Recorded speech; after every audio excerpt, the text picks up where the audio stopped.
Welcome, everybody, one and all. This is the 78th episode of the Unbanned podcast. Isn't it? 78th? 79th? 78th. No, it's like 58. Oh, it's 58. Oh, that's where I was like, wait a confused. second. How did we get that high? What do you think it is, April? Like, we recorded our 1 year anniversary like a couple months ago. I'm just really like, all of a sudden we're in the 70s. 50. I mean, to be fair, it's Thanksgiving next week. What the fuck is going on? Dude, can't you wait? Can't you wait for everybody to realize that 2021 is going to suck just as much as 2020? And yet they just continue to blame the year. It can't be as bad. It'll get better. It'll get better. Listen, I don't want to get political, but one thing changed that I think is going to improve things. We kicked the vaccination deniers out. Anyway, welcome to the Unbanned podcast, where we sometimes talk about video games. Not really. We usually talk about politics, honestly. We should just list ourselves as a political podcast. It's just our thing now, you know? No comedy, no feel-good times, none of that. No video games. I've never even played a video game in my life. On the bright side, we're starting to fit our name more because we might actually get banned. Here we go, guys. For all the oldies out there, all the old-time listeners, we're going back to Magic the Gathering.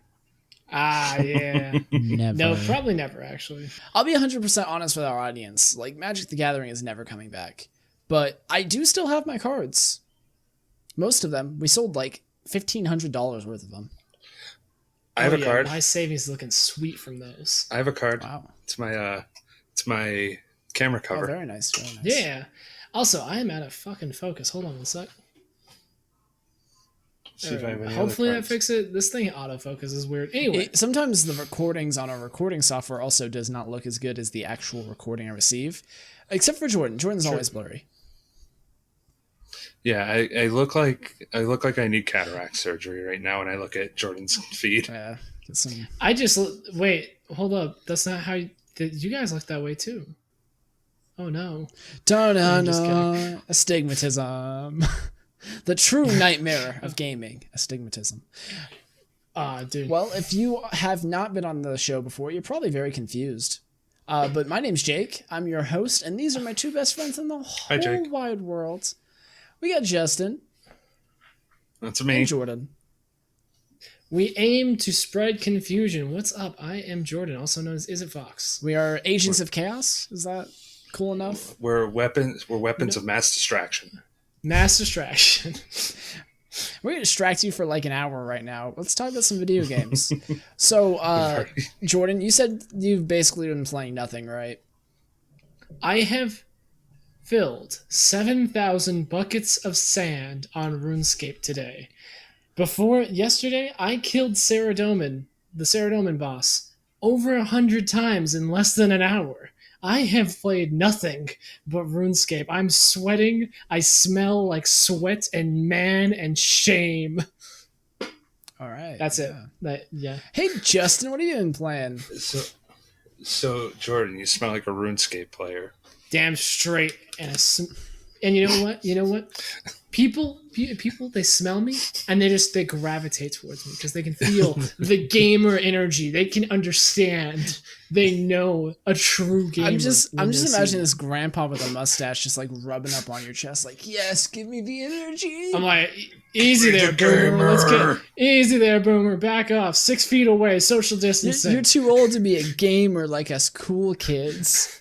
Go get some G Fuel. Really maybe you can start to the transition into a gamer. No, it's just 6 feet back. Oh, yeah, it's COVID. Yeah, COVID things. Anyway, otherwise, I give that grandpa a big hug. Tell him I call him Grandpappy. Come here, Grandpappy. Come here, get some gamer energy. Come on. Us fellow gamers need to stick together. Oh, man. Hey, man, gaming isn't exclusive. Don't matter about your age. Get in here. No. When are we going to get that Pong Battle Royale game going? Never. It's never happening. Dude, whenever I learn to code, which will be probably 20 years from now, when we've developed AIs that'll do it for me. Thinking of old people games. Yeah. This is like 100% random, but there's a game in my library called 123 Slaughter Me Street, and I kind of want to play it, but I kind of don't. I know that one. It's like Five Nights at Freddy's except with Elmo, and it sucks, apparently. Oh, it's bad? Yeah, it's like Five Nights at Freddy's and Sesame Street had an unholy child. You reminded me that Five Nights at Freddy's is on Game Pass, and I'm not going to play it. Oh my god, jump scares! Yeah! Woo! Are you going to tell us what you are going to play then? Well, yeah. What am I going to play? I don't know. You did play? What did you play this week? I did play a little bit of Halo. Me and my buddy played some Halo because I think we've given it up at this point, but we wanted to 100% the Halo Master Chief Collection. And why are you giving up? Lasso. Yeah, we tried Lasso. Legendary All Skulls. Oh, isn't Lasso that Legendary All Skulls on? Oh, gotcha. So you get Blind Skull, no HUD, you can't even see your weapon. You got Mythic Skull, which increases the rank and the health of your of the enemies. Black Eye means you only recharge your shields by meleeing. Let's see, Famine Skull, you pick up less ammo. It's either pick up less ammo. There's two that are kind of the same, where one you pick up less ammo, the other you can't, or every shot you shoots 2 bullets instead of 1. Mm-hmm. Let's see, a Foreign Skull, you can't pick up Covenant weapons. Which sucks because one of the best ways to play. Yeah. One of the best ways to play Legendary is running around with a plasma pistol to take out shields. Yeah, no noob combos. Yeah. Well, I think Foreign's only in the first one. I don't think it's in any of the other games, but we played the first one. Yeah. I was watching these guys play Lasso on Halo 3? No, 2. Halo 2. And they were on the first level for 17 hours. And these are guys that are good at the game. They got the achievement for beating the game on Legendary. In under 3 hours. So they knew the strats to beat the game fast, and it took them 17 on the first level. That's pretty insane. That's actually nuts. Okay, then. So, that's the type of gaming achievement I don't think I'll ever get, unfortunately. Yeah, and then there's just the game's just hard at certain points. Like, there are certain levels that just suck to play. And I don't know. I probably won't have the time to do all the fun stuff, like the hard stuff, the lassos and the beating everything on Legendary. But just getting the normal achievements, like beating every level, get every skull, get every terminal, all that kind of stuff, and like the fun achievements, I think I'd go for that. But there are 700 achievements on that game. Essentially, if you only like Halo and you just want to play Halo for like the next year and a half, 2 years. Master Chief Collection has it set. I mean, 7 years. There's so much shit you have to do. Like, you have to win 500 multiplayer matches. No, that's not that many. That's a lot. I think I've probably... So I only played at, like, my friend's house, and I think I beat a good 100. Like... It's like, so I'm a fifth of the way there, and I didn't even own an Xbox. I just played at my friends' houses with them. But everybody's good at the game. That's the issue. Yeah, but I mean, just go into team deathmatch and, let your team carry you. That still counts as a win. Don't worry about it. If you took about 20 minutes per match to complete it... It's 1,000 minutes. 10 minutes. It's about 10 minutes? About 10 minutes? Okay. So... Yeah, matches are about 10, 15 minutes. It would take you about 3.5 days of playtime, which is not that much. But that's if you win every game. So, about 7 hours, 7 days of playtime. About 7 days of playtime. That's only 83 hours. That's rookie numbers, Justin. So if you sat down and you actually wanted to do it, you could do 1 day a week, like your day off, play 10 hours and have it done in 7 weeks? 8 weeks? Yeah. I don't think less than 2 months. I'm not sure if I'm ever with the amount. The thing is, you're talking to RuneScape players, Justin. I'm sitting here looking at fishing, and I'm like, I want to get 99 fishing. Oh, that's gonna take me at minimum a month. So we're I mean, I literally spent about 8 hours today filling up buckets of sand for crafting. I guess we're just the wrong people to talk to about this. MMO players are like, time investment is not a thing. We don't give a fuck. Well, it's ironic because I'll do things like grind for the past 5 days at a RuneScape boss, but if a game doesn't get started in 5 minutes, I'm done with it. I think the difference is that RuneScape it requires a little less thought and attention. Right. Whereas like one problem with me saying, hey, 83 hours of playing Halo is like that's time that you're focused. Yeah, right? you're engaged it's like, the whole when time. I hit 100 hours in CSGO for the first time, like, or actually when I hit 100 hours in a game for the first time, I was like, whoa, that's so much time played. And then I did it in League of Legends, CSGO. I think I put like 40 hours into Valorant between the beta and the main game. It's like I put like 200 hours into Dota 2 as well. It's just like, oh, I've done that. I've done a lot of gaming in my life. Yeah, I mean, the truth is, like, my RuneScape time is not really full RuneScape time for the most part. There's a lot of it that I'm focused for. Like, I've probably spent hours at different bosses, but and this, if I'm not sure if it's saved, we had some technical issues, but it's part of the pre-show this week that I've been watching JoJo's Bizarre Adventure. If you want to listen to that, patreon.com/unbannedcast, $5. Hopefully. If it's not, I'll find something else for you guys to listen to. There'll still be a clip this week, one way or another. Damn but straight. I've been watching JoJo's Bizarre Adventure. Surprise, surprise, I was AFKing stuff on RuneScape while I did most of that. Yeah. Because you don't really have to pay attention to it. You click on it every 5 minutes or so. Yeah, I really wish there was a way to do that stuff in Halo. Some of it you can, I'm sure. If there's like a total game time thing, you could probably just leave it there, but there's nothing like that for the achievements, I'm sure. I've looked through every single one of these achievements multiple times. I actually made a spreadsheet so I could mark off which ones we've gotten. So it's like complete each game's lasso playlist is one. And I'm like, nope, not doing that. Not happening. There's just dumb ones like playing on certain days. But yeah, like I think if you guys, oh my God, I can't speak English right now. I feel like you guys are making this sound a lot easier than it probably is. To do what? So where's to win 500 matches? I mean, so we're looking at from the perspective of people who like we played League of Legends for 5 years, and so like I think I've won 500 matches in that. But the thing is, as well, League of Legends matches take 30 minutes to an hour. Like this is at minimum a third the time of that. I can kind of get an idea actually. Hold on.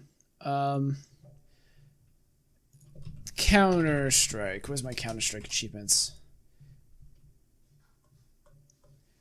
My Counter-Strike achievements. Blah blah blah. So I have played 500 matches of just arms race in CS:GO. That is hasn't won 5. That is just in the gun game mode on CS:GO.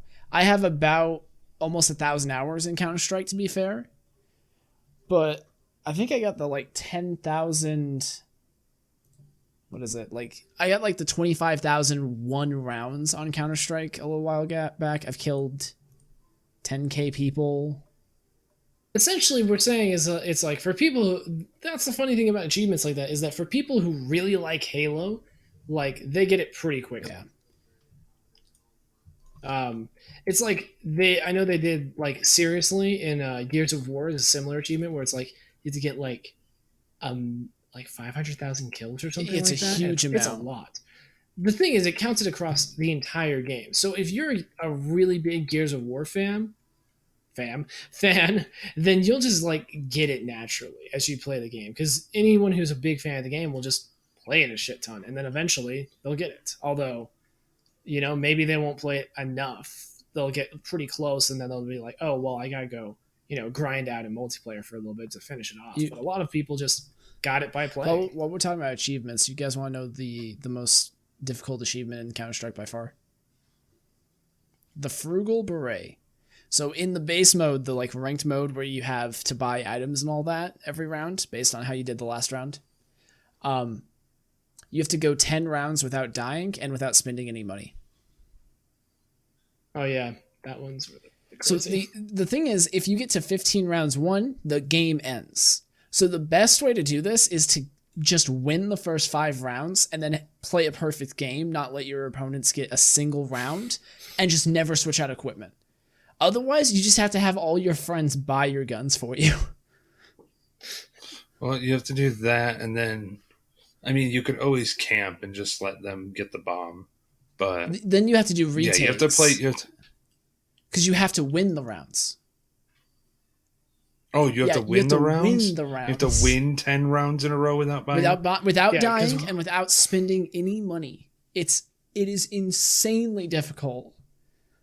And the other thing is that you don't have to do that in competitive, right? You don't have to do that in competitive anymore, because I think they finally added a classic mode that you can play. Because classic mode is the competitive mode.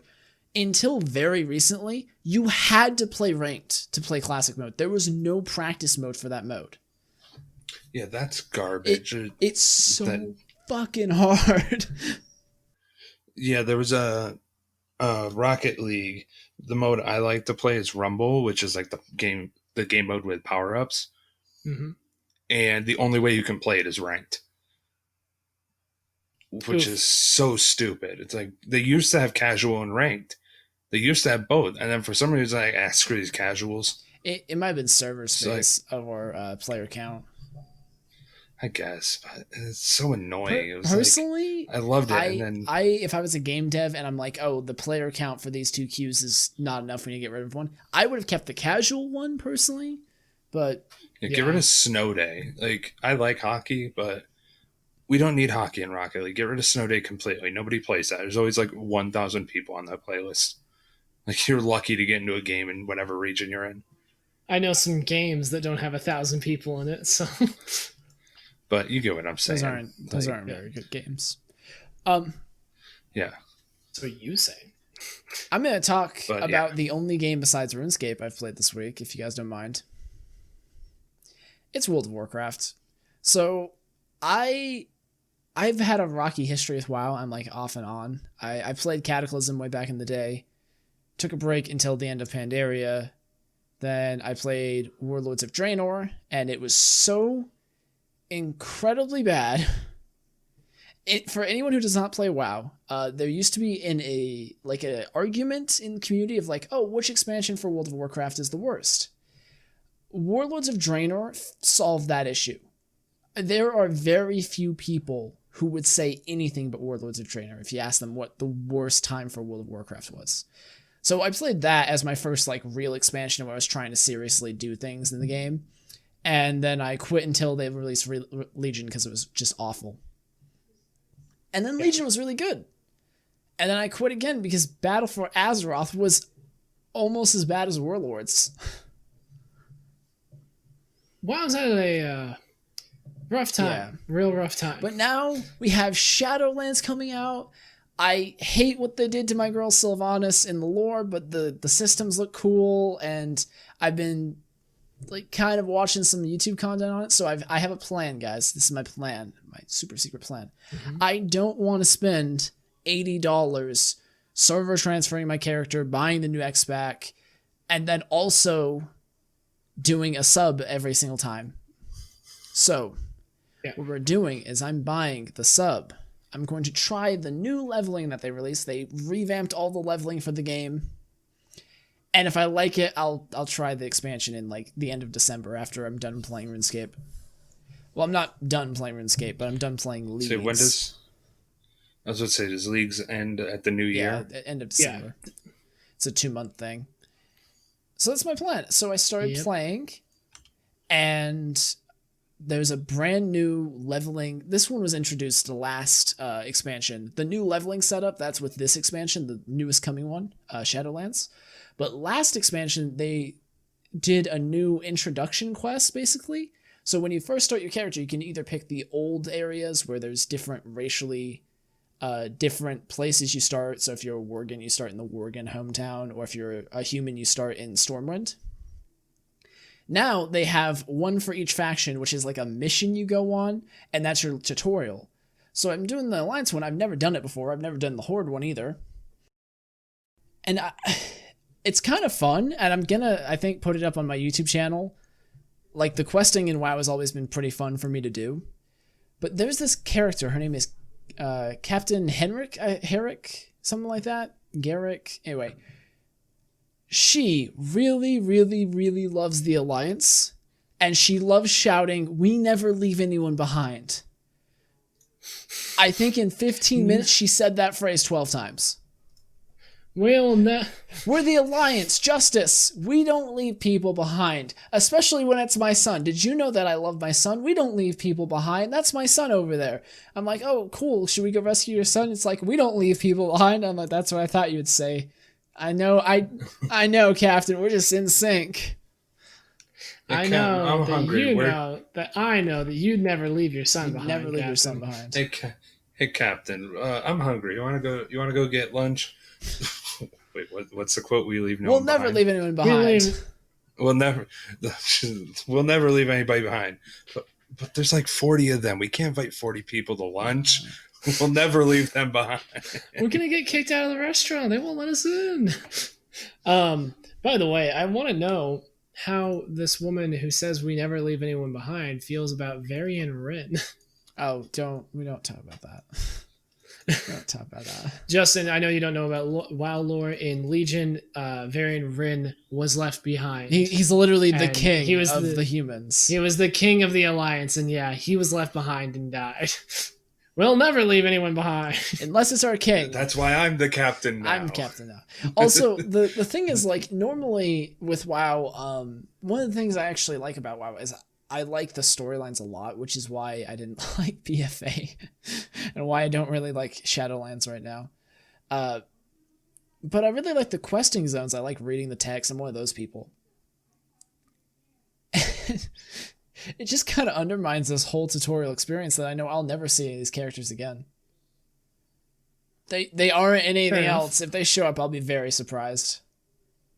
At least when they introduced the new Pandarian starting area back in the day, they were like, hey, here's Jay Firepaw and Lee What's-Her-Face. I can't remember her last name. I think her name was Lee. It's like, one's going to go to the Alliance and one's going to go to the Horde. And they actually were characters through that expansion. And they got an ending, too. Because they always liked each other, and they were kind of like we're flirting with the romance, but then one went Alliance and one went Horde.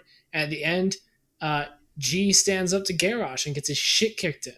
And then Lee carries him out from Orgrimmar, and they went and settled down, and they settled their differences about the Alliance and the Horde. I liked Pandaria. I'm like, yay! People didn't... That's good.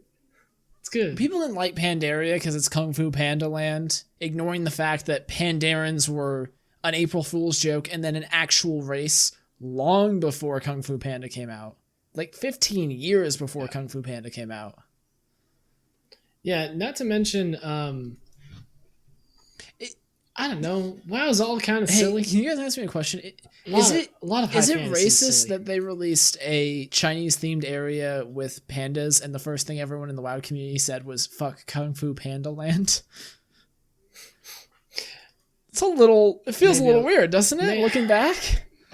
Maybe a little. Hold on. Hold up. I'm feeling a little awkward. I kind of wish I hadn't brought it up now. Yeah, maybe does everybody call each other? No, we're not going there. Okay, let's back off this. Let's back off. Audience, send me a DM on Twitter. I mean, it definitely was going to sound worse than the intention. I was just going to make a voice actor joke. Let's not. Yeah. Anyway, World of Warcraft's been fun. I'm excited to do some leveling. I'm going to resub tomorrow so I can have more than 20 levels of leveling, and I'm going to do a few characters, as far as I can at least. I can't do the new leveling of Shadowlands because I haven't bought the expansion yet. But because Nunu is in League of Legends, that's why you can't do that. Don't get me started on League of Legends. We'll be here for a long time talking about that game. There's so many cosmetics. What do you mean you don't want Cho'Gath and then slightly different colored Cho'Gath? No, and you spend $5 on that? And then do you want Cho'Gath but he's bones, but you have to spend $20 on that? Or how about Cho'Gath with a top hat and he speaks a little differently for $30? I am 100% fine with a free game having skins, as long as they're reasonably priced. And that's it. As long as they're reasonably priced, as long as they're 100% cosmetic and all that, it doesn't really matter as long as they're reasonably priced. League of Legends has never had reasonably priced skins. And then on top of that, they now have so much garbage in their store. It's fucking ridiculous. There's ward skins, and there's little stat trackers, and there's random icons, and then... Oh, yeah. you can get like items for the TFT game mode, and they're so expensive. They are so fucking expensive to get. Can you get emotes as well? Oh yeah, emotes. Emotes are super expensive too. A pack of like 4 of those, like different ones, $20. I don't know if it's actually $20, but it feels like it's at least 10. It's insane. They're like, hey, you could buy a PS5, or you can buy 3 skins and an emote plus a ward skin on League of Legends. Hey, but a good skin. Jordan, who's that guy who made the parodies of League of Legends? Like the guy who made X character or X hero. Do you remember linking those? It's like a big guy with a beard. Oh yeah, I don't know his actual name, but yeah, that's really very large buff dude with a beard. He made he makes like skits making fun of League of Legends almost exclusively, and I can't even remember the one that I watched, but like he basically was like how League of Legends designs a champion. It's like, okay, so here's the deal, right? He's like Yasuo, but like his village was killed by his brother, and he's like, okay, all right, liking this. And it's like, and he's like, and he's his only friend. Hold on, wait. And he goes on. He's like, and his only friend is this little yordle that he found, right? And the guy's like, okay, and like, so they swap, and like, and he describes this kit that would be disgusting in game, just completely broken. He's like, this is amazing. Yeah, shipping. He's like, I've got one more, sir. He's like. And he holds up a little thing and just says, Mandalorian Baby Yoda skin. And then the guy just goes, I want you to tell the creative lead that he's fired. Because he couldn't ever think of baby fucking Yoda skin. We're going to make $2 billion. I'm moving to fucking Bahamas. I found out the guy's name. His name's Thorsten21 on YouTube. And his skits are fucking hilarious. But like one of them is like... interviewing at Riot or something like that, or like how Riot makes a cosmetic, and the guy's just like, all right, so here's the plan. We're gonna make a cosmetic that it tracks your stats for individual characters, and when you get like a thing, it's gonna pop up in front of everyone, say you just killed 20 minions with Yasuo, and those actually exist in League of Legends, by the way. Those are things you have to pay actually like $50 for all of them if you want them. All right, guys. I got an idea. I've got a new idea. Okay. We're going to make an Ari skin. Oh, okay. That's all I got. Okay. You get a promotion, sir. Hold on. I got this. Let me go on Google. Random topic generator. Uh-huh. All right. And generate random topic. How about Ari? But what's a movie scene that choked you up the most? So Ari... from the movie Click. So like she has the remote. I gotta be honest, I don't know. I don't really see where this one's going. It was a topic. No, it's an Ari skin. No, so you're fired. Okay, I'm taking over. Just made Riot $100,000. We're gonna take Ari. We're gonna take Ari, right? But she's a schoolgirl. Bam! 10 billion sold. $10 billion. Where the money again? All right, I have an idea. Ari, but she's a fox. Have you guys seen the KDA stuff, by the way? How dare we? Yes. It's so bad. Yes. I disagree. It's about par. It's decent. Akali's is actually really cool. No, not the skins, you dummies. The fact that they have an actual idol band with real people that they're just like, oh, we're just gonna make this, and like the problem is it's actually really popular because it's an idol band.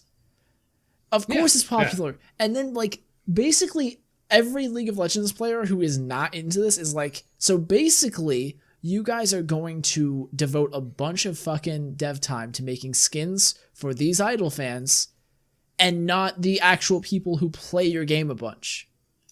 Because why would they? Except for one problem. The idol fans do play the game a bunch. I guarantee you they've market tested this shit. I know that they've... And here's the thing, is I know this because, look, they've done another run of skins and another music video. And they added them to Legends of Runeterra, almost as if It's selling because it does. I mean, it's in Beat Saber. It's the first song they did. It was in Beat Saber. It was really fun. I understand. Justin's just like, I like Beat Saber. Listen, I understand that people like idols and people like anime and people like South Korean pop music and stuff like that. I'm not saying that any of that's wrong. I'm saying that there is a large untapped audience for fantasy shit, and it's like horror fans, like horror games, where we had that span of time where everyone's just like, horror games are unsellable. And all the horror fans are just over here like, we have so much money. Why are you not selling us things? And why do you not want us? And then Amnesia and Five Nights at Freddy's comes out, and look at that. There's like this whole industry around like horror games being made on Steam because it's an audience that existed and no one was selling to it. And I guarantee. All right. Anyway. All right, Jake. You twisted my arm enough. Caitlin's skin, but it's Boba Fett. There you go. You win. Feel like, okay, hold up. You want horror, Jake? You want horror? You get Spooky Evelyn. I just think there's a difference between like, oh, we're going to make some idol skins because we're going to make an idol band, and holy shit, there are so many idol skins in that damn shop, and they're coming out every other week, and I'm gonna go play Dota 2. But okay, we'll give you a spooky one. We'll give you generic skinned Cho'Gath with a Jason mask on for $10. Hold up. So you get our 20th Teemo skin. He's got a little bone mask on. He's a little skeleton face. No, he's just got skeleton fur. Yes, skelly fur. That skelly Teemo. Like the skeleton. We call him Spook. We call him Bone Mo. Bone Mo. Yeah, that one. T-Bone. Right, you can. T-Bone. T-Bone. Right, you can have that one for free. Okay. But yeah, look, microtransactions are fucking silly, all right? But it's League of Legends, so whatever. What if we make Singed, but it's Santa Claus? Whoa, we can call him Santa Claus. And he drops presents behind. Are you ready? Are you ready for me to quote a movie that's really, really good? What's that? As Party on, Garth. As Jodie Foster's character in Silence of the Lambs said, "They look to you to see how to act, sir. If League of Legends does it, everyone is going to do it." I think now you better. I think now you gotta swap that with like Fortnite or something. If League of Legends, guess what? League of Legends is the Battle Pass bullshit too. Guess what? Yeah, but Fortnite really pushed that one. If it ends up in RuneScape 3, by the way, you know it's a shitty microtransaction. You're not wrong. I've got an idea for League. One more idea. Okay. Cosplay skins where you get champions that cosplay as other champions. That actually would be kind of fun. I actually think that's a good idea for like getting skins. a Mumu to cosplay who's the Anubis guy? Nasus. Because a mummy and an Anubis. See, you don't seem to understand. They're not gonna have a Mumu become another champion. They're just going to they're just gonna make him dress up like. They're just going to re-release a Mumu as a new champion, but update his kit a little and give him a sad backstory, or make him a literal pop star, or Dante from Devil May Cry. I do want to say Seraphine being an actual idol, a little silly. That's a little silly. Listen. By the way, Justin, their new character they released is literally an idol. Literally. That's her entire backstory. Is she sings, and it's not really explained why her songs are magical. Did they ever explain Sona? Yes. Yeah. No, Sona's got a backstory, but I do have to ask, why is this not just Sona? You want to know the really fucking stupid thing, Justin? League of Legends. She's basically a rework Sona. Yeah, she's basically a Sona. She's basically a Sona rework, and I saw this character. I'm like, I'm never playing this fucking game again.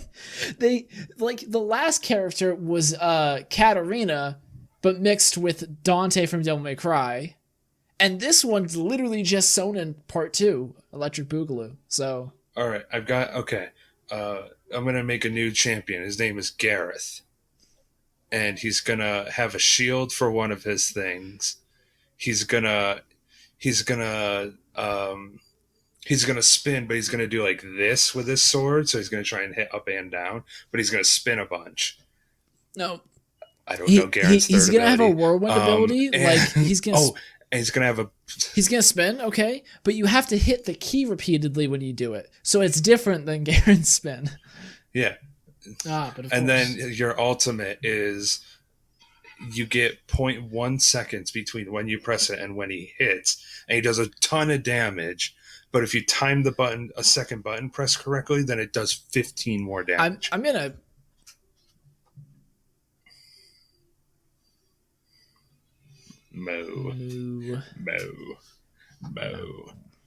Mo. Shut the hell up. Sit down. Sit your booty down, motherfucker. Have we ever shown you that, Justin? What? So there's a clip of the director of Guilty Gear Strive walking out. No, it's the director of Tekken. He walks out. The dude's a rock He walks out on stage and he goes, "Shut the hell up. Sit down," as everyone is just clapping and cheering for him. And he goes, "Now you all listen to me. There was no leak. This is a brand new character none of you have seen before. Shut up. Sit the hell down." And they play the trailer. Because Mortal Kombat did that too. Well, they leaked their own character on accident because they were doing like a press conference, and they're like, "Here's a random character I can't remember. Like, here's a random character," and then it was Baraka, and they did the storyboard of his fatality, and then the person went next slide, and it was Noob Saibot, and everybody's like, "Noob's in the game," and they're like, "You didn't see that." And then they went back and then played the fatality for Brock, and it was like, all right, and now a brand new character that no one has ever seen before. It starts Noobs. My favorite moment, though, by far, this is straight from the fighting game community, and it's part of the reason I love the fighting game community so much. Those people love their games. If you are a Street Fighter player, you love Street Fighter. There is a clip online. If you have not seen it, go look it up on YouTube. Just type in Guilty Gear Strive crowd sing-along. They are at an event. They're showing a new trailer for Guilty Gear Strive, which is the one coming out next year. And the crowd starts singing along with the theme song. Just on their own. They just start singing. And it's not like well either, just really loudly, like, yeah! It's just like, it's just, it was so crazy because you could hear on the official mic that like was hot from the guy speaking, you could hear them singing. It was so loud. Yeah, fighting game people are crazy. Also, like a good kind of crazy. I'm gonna play the shit out of Guilty Gear Strive when it comes out. Me too. I'm gonna actually learn this time. I promise. We can go into training mode together and practice. Yeah. They're still releasing character for MK11, so I'm gonna stay there. Yeah, but MK11 is just like a worse MKX, so. That's actually why I didn't buy it. A lot of people told me the mechanics were just like, yeah, but I didn't. I enjoyed it. MKX was probably the best Mortal Kombat. Hey, Jordan, didn't you have a topic for this week? I do have a topic for this week to round out the show. Wow. So, what? Structure? What? Where did he go? What? I had to wrap up the gizmo and give him pets because he keeps going, meow. He's like, bah. He's like, pay attention to me. Meow. Meow. Oh, I wish I could turn my camera and show you guys him. This is Anyway, the podcast now. It's just topics. us making fucking mouth noises all day. Just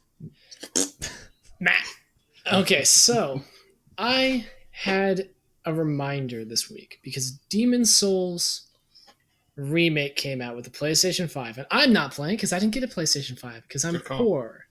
Sorry, you don't want to buy gouged prices for PS5? I'm just practicing my have reaction faces for the thumbnail.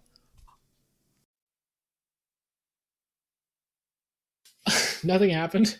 And Demon's Souls remake came out, and I'm so hyped. I can't wait to play that game. Once I get a PS5, I'm going to be slamming that game and Miles Morales Spider-Man. I didn't go finish Spider-Man on PS4 because I'm like 3/4 of the way through the game and then stopped because that's what I do. I'm bad. Anyway, so there is a secret in Demon Souls, a super secret, because this is the same team that remastered Shadow of the Colossus. And you know what they did with Shadow of the Colossus? There was a secret that was theorized for 15 years to be in Shadow of the Colossus.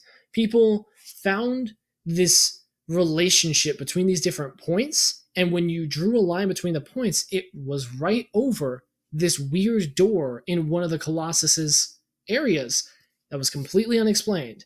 And eventually, after like 12 years, someone broke the game and hacked their way in and found there's no secret. It was probably meant to be added, but they like ran out of time or something, because there's so many clues that point to this door being able to be opened. There's a ton of them.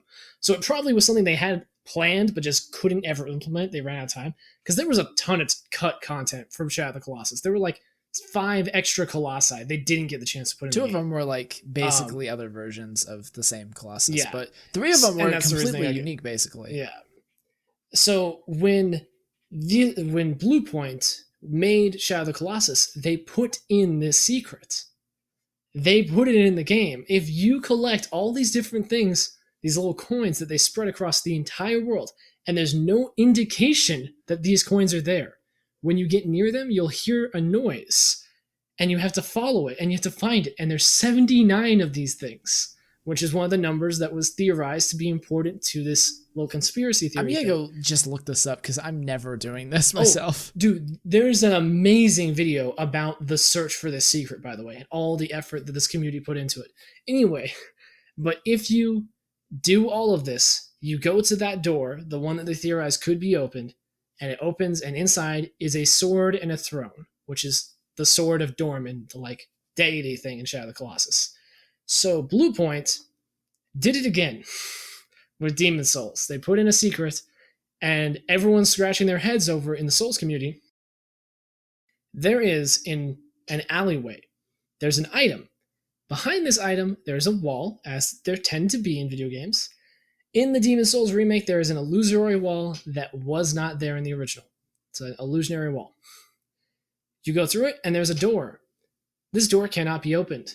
It says it's locked, which implies there's a key. It's not like blocked. Yeah, it's not blocked. There's certain doors that you try to open and they just won't open, or they just say like they're busted or something. But this one says it's locked, implying there's a key. And there's a camera mode in Demon Souls remake that will allow you to like look through walls and stuff, so you can take pictures. So people use this to look behind the door, and found that there's a fully modeled environment, and if you run around to the side, you can see up onto the balcony where this area is in the world. And for some people, there's an item there. Not for everyone, though.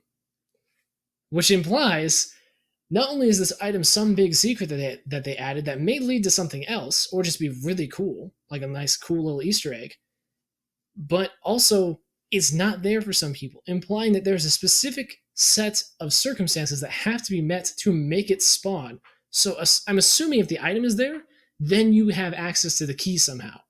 And I don't know what you would do to get that. But it is amazing. Like, I saw the guy who originally like put up the first big video that showed that this was in the game. He was trying to glitch his way in. They have put invisible walls completely around the balcony. You cannot glitch your way in. And apparently there's a glitch with Demon Souls where if you walk into a wall right after loading a game, you can move into the wall because it loads the collision last. Not with this one. They fixed this one, so there's no way to glitch into it, period. And it's like, what the fuck is in there? So, on that vein of me freaking out over this freaking secret that is so, so cool, I want to talk about video game series, because there's some good ones in games, like really well-hidden ones. So, before we go into that, how disappointed would you be if they just find out they're like, I just want to throw that in there? Like, it has no meaning, or it's like we just want to throw it in there. I doubt that's the reason, but I'm saying, like, how mad would you be if it was just a tease? Yeah, if it was just like, yeah, we put that in there because we made the thing and didn't know where to put it. So I don't know. I think I would honestly almost respect the troll. Like, that's kind of cool, but at the same time, then I would just ask them to patch in something to put there. Come on, now. You know what I think it is, if I were to speculate? Oh. So let's get into some speculation. So in Demon Souls, the way you access the levels are through these archstones that teleport you to the level. There are 6, but one is broken. And the reason the 6th one is broken is because Demon Souls is unfinished. The 6th one was meant to be in the game, but they ran out of time, like FromSoft usually does. So they just said, that archstone's broken, you can't go there, there's only 5 levels. And Bluepoint, on the screen where you can look at world tendency, which is a really complicated mechanic I'm not going to go into for people who haven't heard about it, go look it up. It's basically like stats about each level. Yeah. You can manipulate the levels, basically. When you go look at world tendency, that one is there. Unbroken. Which on the original Demon Souls, it was there, but it showed it as broken. And it didn't have...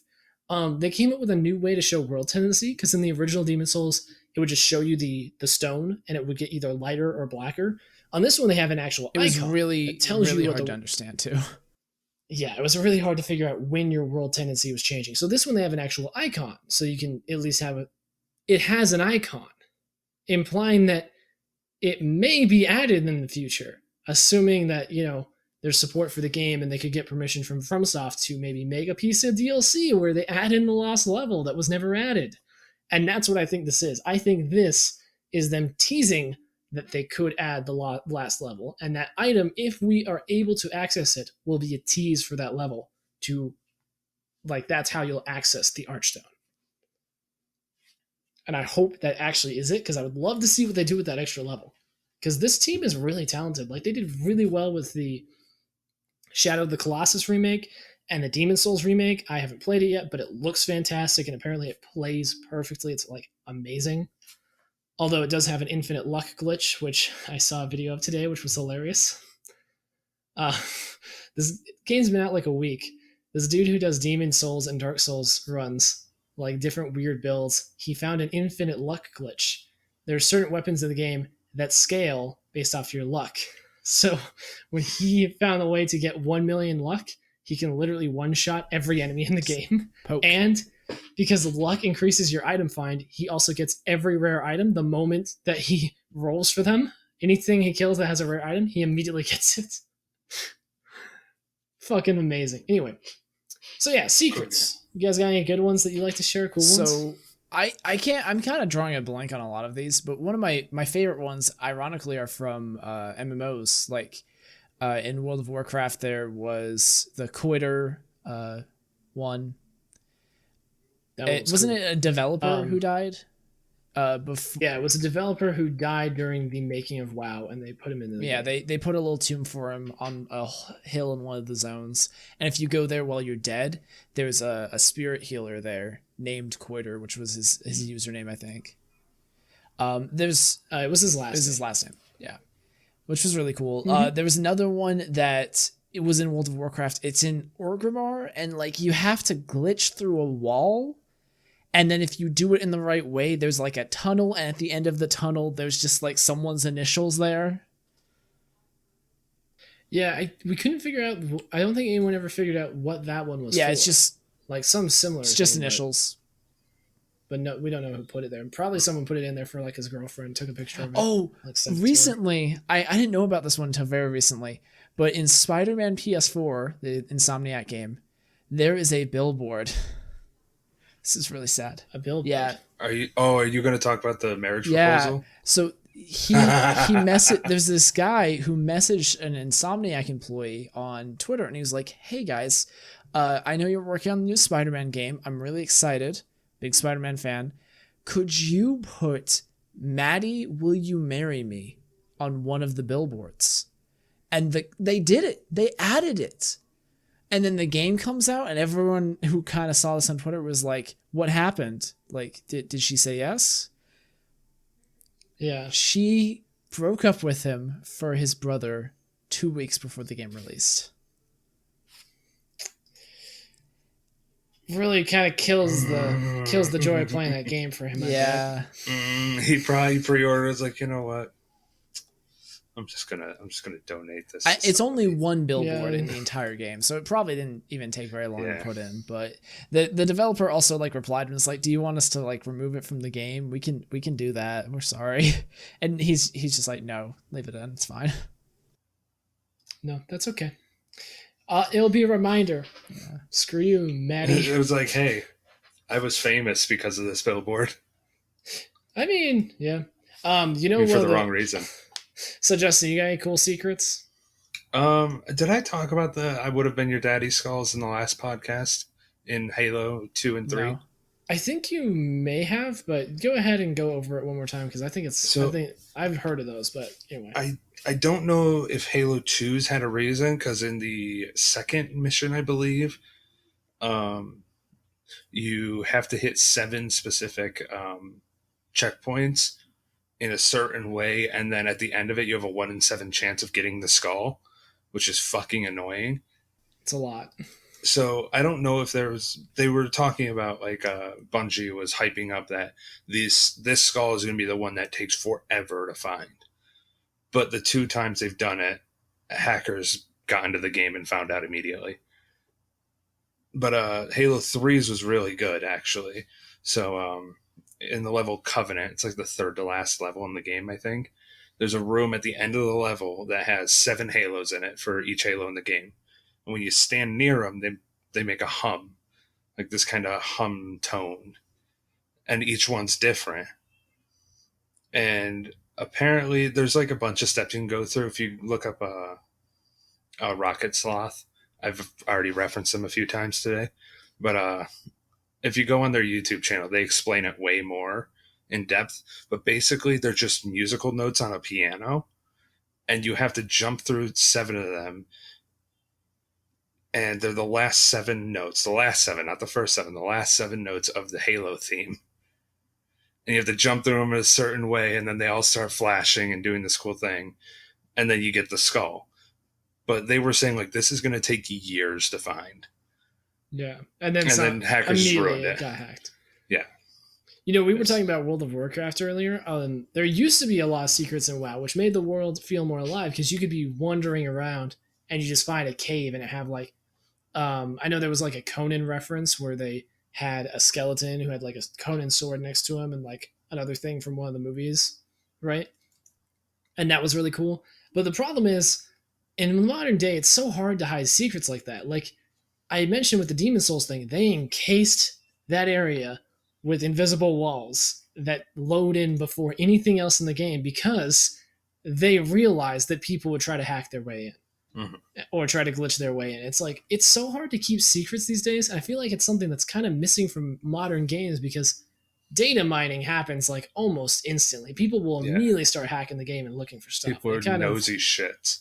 Yeah. And it's really cool because you get to learn things about the game, like how it works and other stuff that is really interesting, but also ruins a little bit of that mystery. I think it's kind of sad. I also really like the games that have secrets in multiplayer games. I think that's actually a really great place for them because you usually have some sort of anti-cheat built into those games. So unless they have some way to take it offline and run their own server, you can't find their secrets. A good example of this was Apex Legends. It's had a bunch of Easter eggs that people have found, but they had to do them in the middle of a match. It's quite impressive that they were actually able to do it.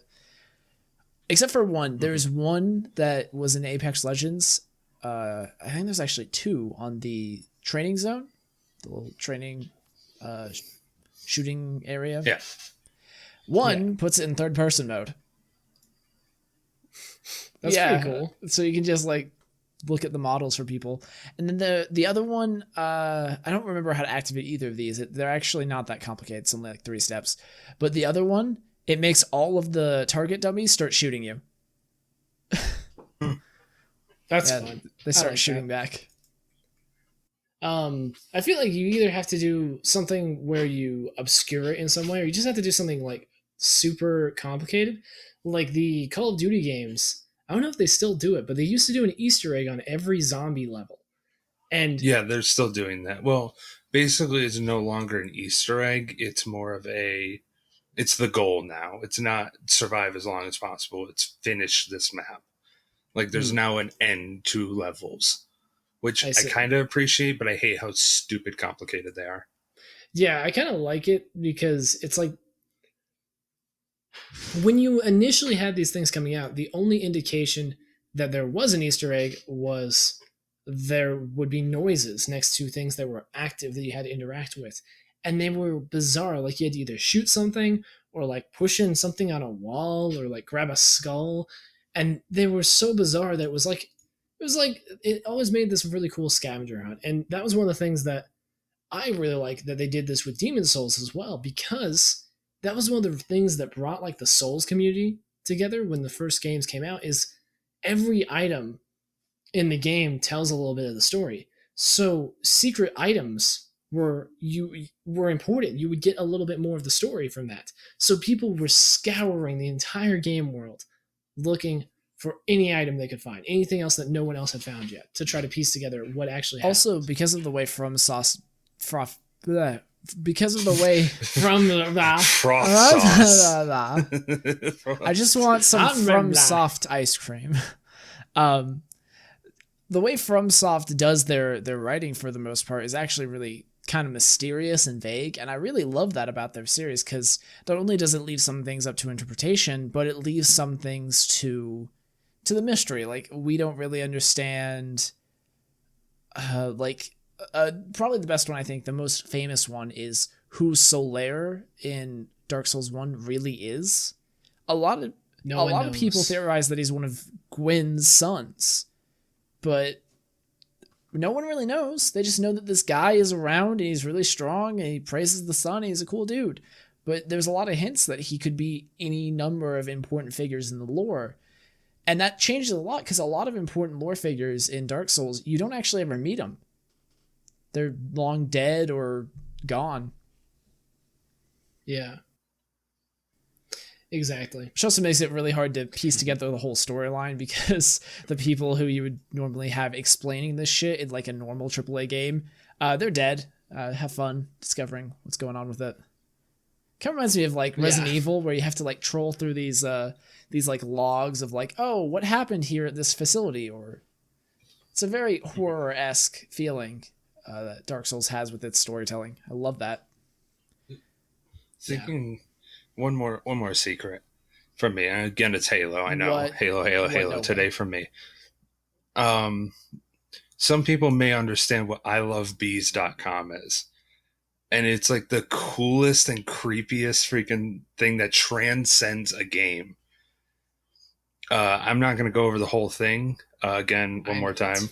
Rocket Sloth had an hour-long video that explains the whole thing beginning to end.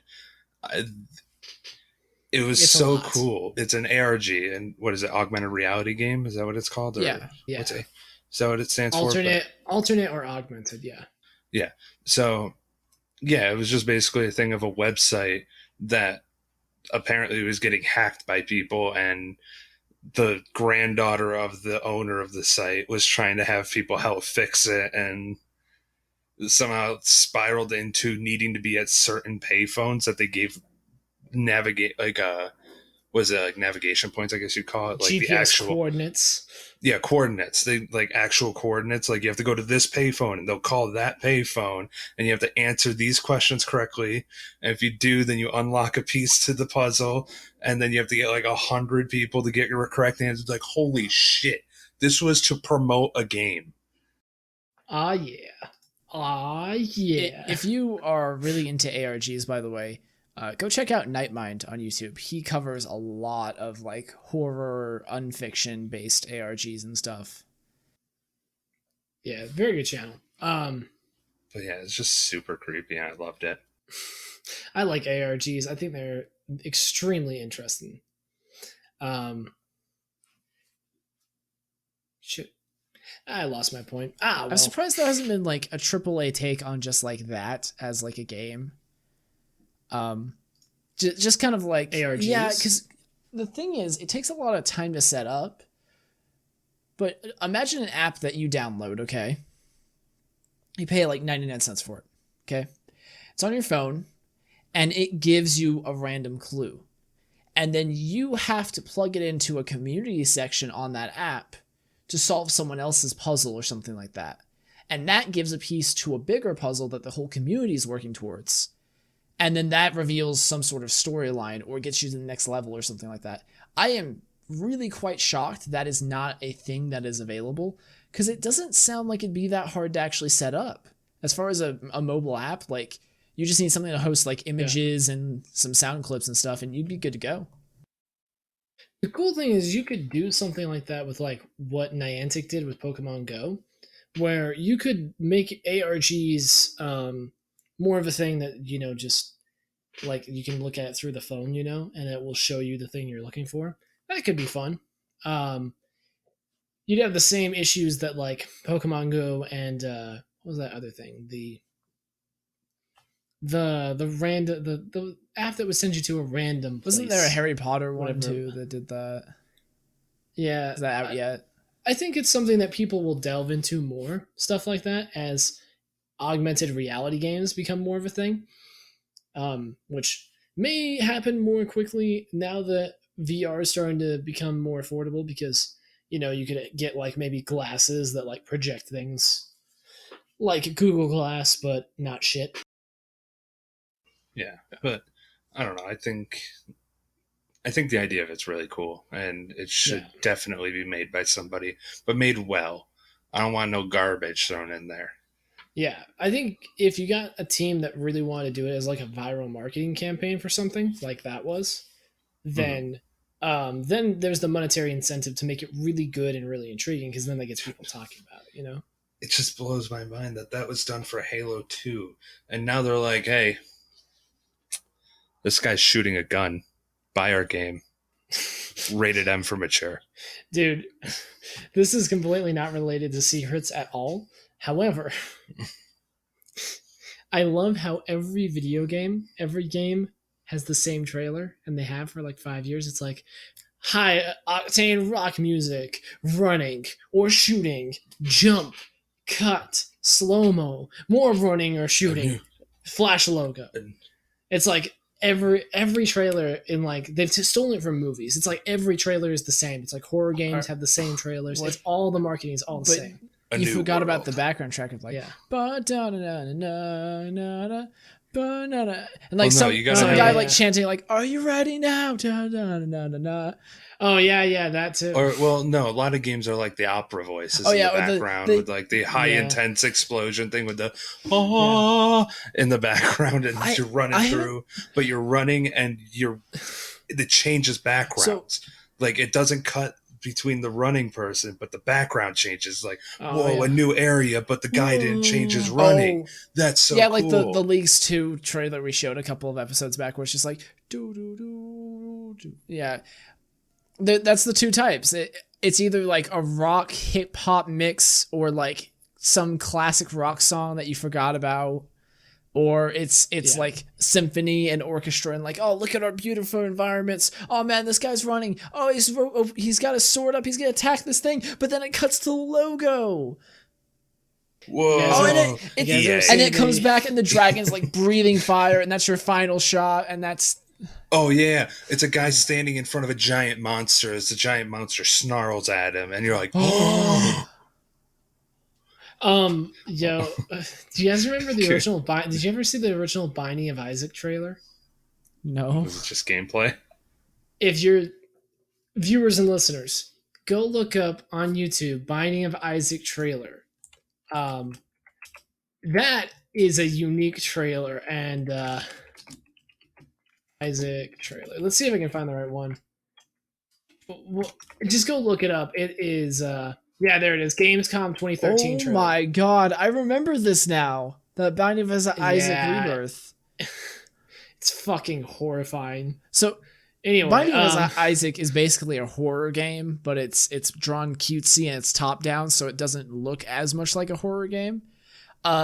In this trailer, they basically made the things that are supposed to be represented by these kind of cutesy, horrific drawings out of claymation.